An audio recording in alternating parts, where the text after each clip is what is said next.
बैठ जाए please, please बैठ जाए। बिलावल भुट्टो साहब। शरीफ साहब, आपका टाइम तो हो गया है।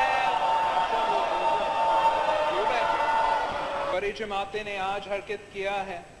मैं समझता हूँ कि पाकिस्तान की अवाम इस तमाशा को पसंद नहीं करते होंगे। जितना पैसा खर्च किया गया इस इलेक्शन में, जितना खून दिया गया इस इलेक्शन में, हमने उन अवाम को मायूस नहीं करना था। और आज का जो एहतजाज है, एहतजाज जमहूरी हक होता है, मगर मैं समझता हूँ कि यह एहतजाज जो ट्रेजरी बेंचेस से भी हुए हैं, ये भी नाकाबिल कबूल था।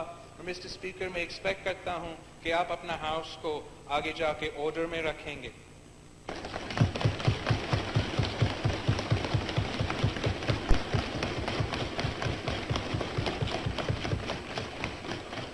Mr. Speaker, I bow my head in gratitude before Almighty Allah that I have been blessed with the opportunity to be a member of this august house. This house is the supreme institution. It is the mother of all institutions. It is a repository of the will of the people of Pakistan, the very foundations of which, from the foundation stone to the 1973 Constitution, were put in place by Qaid-e-Awam Shaheed Zulfikar Ali Bhutto. Where Shaheed Mohtarma Benazir Bhutto served as both leader of the House and leader of the opposition, the first female Prime Minister of Pakistan and the first female Prime Minister in the Muslim world.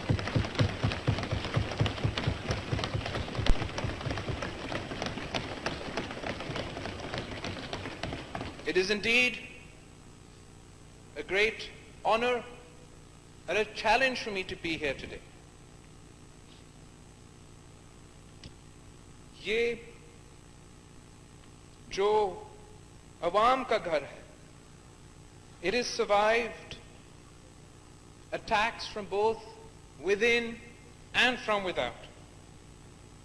And while we congratulate you, Mr. Speaker, on being elected to your office, we pray कि आप एक bipartisan manner में, एक impartial manner में, पूरी सियासी जमातों के साथ मिलकर, सब सियासी जमातों के साथ मिलकर इस हाउस का इज्जत को, इस हाउस के एहतराम को बचाएंगे, इस हाउस की सुप्रीमेटी का तहफ़्फ़ुज़ करेंगे।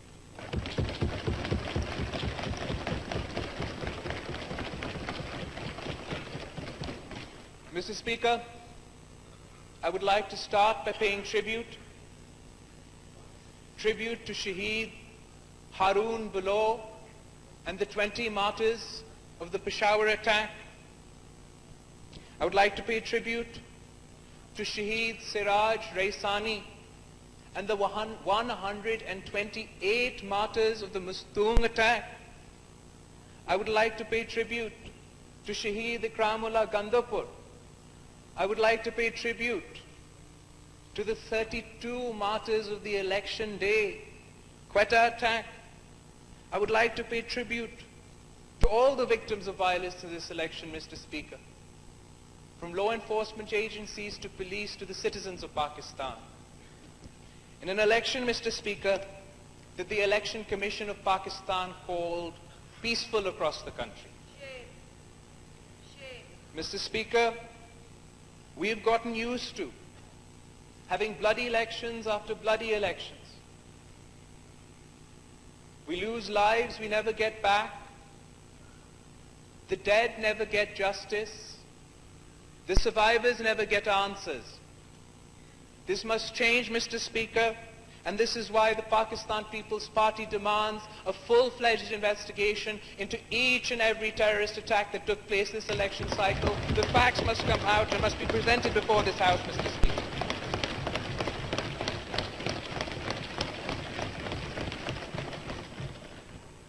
Mr. Speaker, the 2018 general elections have showed us that we have not learned from history, that elections are still manipulated, that there is no level playing field.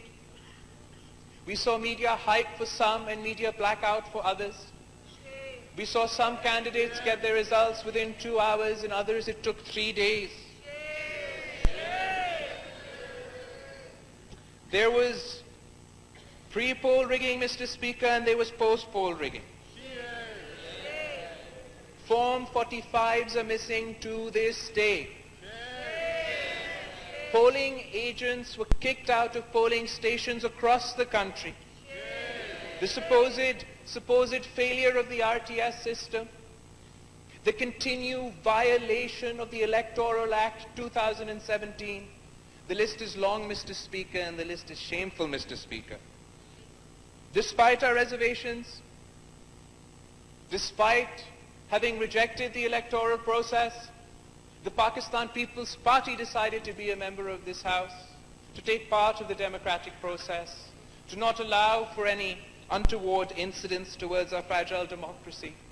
And we took it upon ourselves to approach other political parties who had not only rejected the results, but also refused to be members of this House. And I thank all opposition parties for agreeing to be part of the democratic process, for agreeing to be part and members of this Parliament. And I believe that the Prime Minister too should thank opposition parties, Mr. Speaker. For if it wasn't for the opposition parties, Mr. Speaker, you would not be sitting on your chair, the Prime Minister would not have his chair, and Khuda na khasta we'd be facing a constitutional crisis. The Pakistan People's Party has always preferenced parliamentary supremacy, always guarded democratic rights, but this does not mean that we will let anyone get away with the discrepancies of this election, and we therefore join all other opposition parties in demanding a parliamentary commission to investigate these discrepancies. This commission should be formed with members of both houses of the National Assembly and Senate of Pakistan. Let the truth come out, Mr. Speaker. And it's beyond just accusations of election rigging, Mr. Speaker. We must assess what it has cost for Khan Saab to take this space today. Because it has cost us dearly, Mr. Speaker.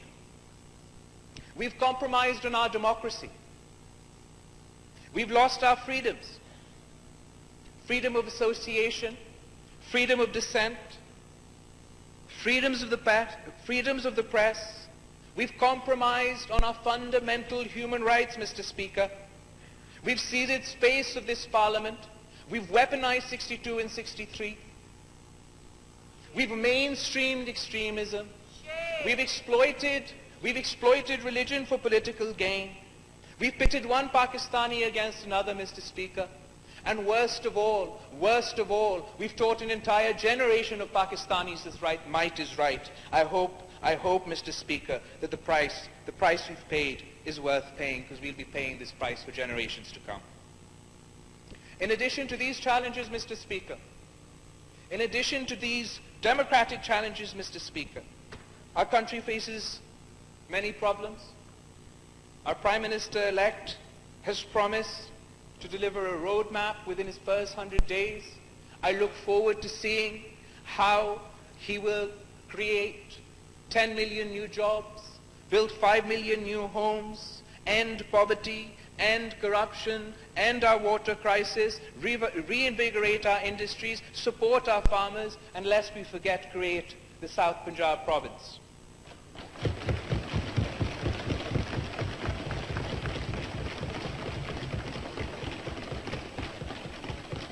Our economy is in a dire straits, Mr. Speaker.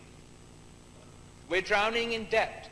We have an economy that works for the few and not for the many. It is in need of radical reform. I'd like to remind the Prime Minister-elect of some of the promises he made. I believe he said that he would rather commit suicide than take a begging bowl and ask for loans. I believe he said he would not go to the IMF. So we all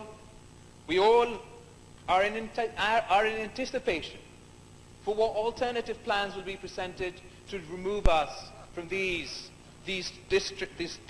difficult times and the disastrous nature in which the economy, Prime Minister Saab, will inherit. Secondly, Mr. Speaker, Pakistan today stands isolated We've antagonized our neighbors.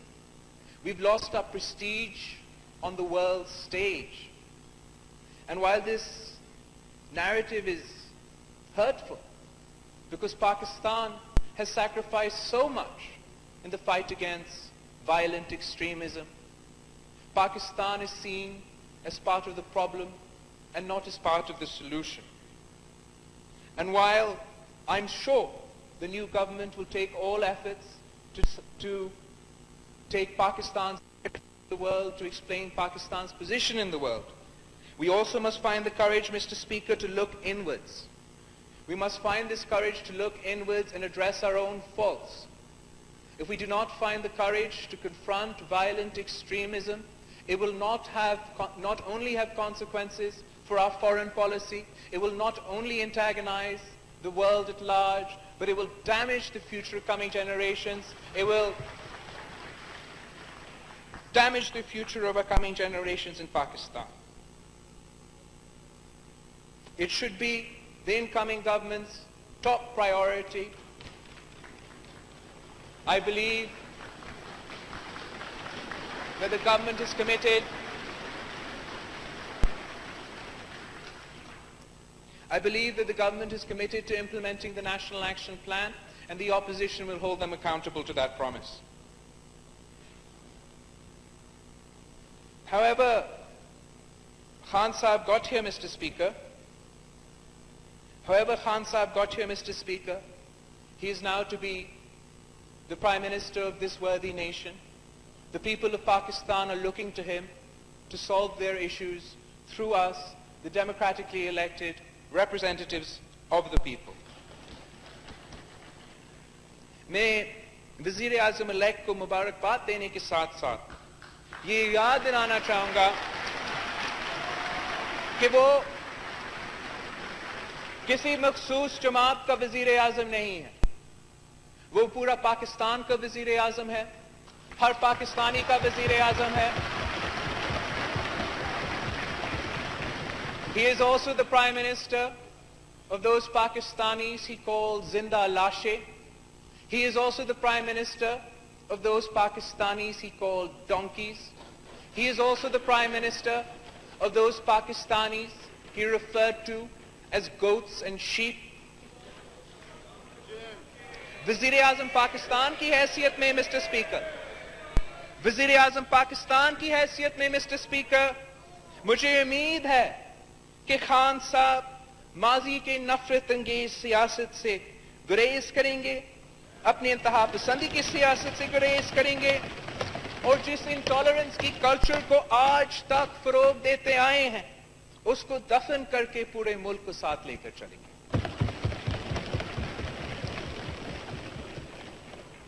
Agar the Prime Minister-elect persists in spreading intolerance, fanning the flames of bigotry, if he undermines the dignity of this House or the supremacy of the Constitution of Pakistan, he will have to go through us and he will find us opposing him every step of the way. Because the Pakistan People's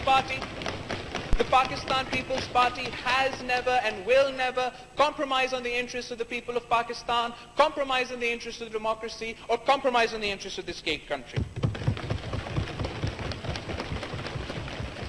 However, Mr. Speaker, agar Wazir-e-Azam elect ne constitutional supremacy, parliamentary supremacy, और greater public interest को, awam ke masail को अपना मकसद बनाया, then he will find us standing in his support. Finally, Mr. Speaker, I'd like to thank and congratulate the Prime Minister-select and wish him good luck. Dr. Khalid Maqbool Siddiqui Sahab.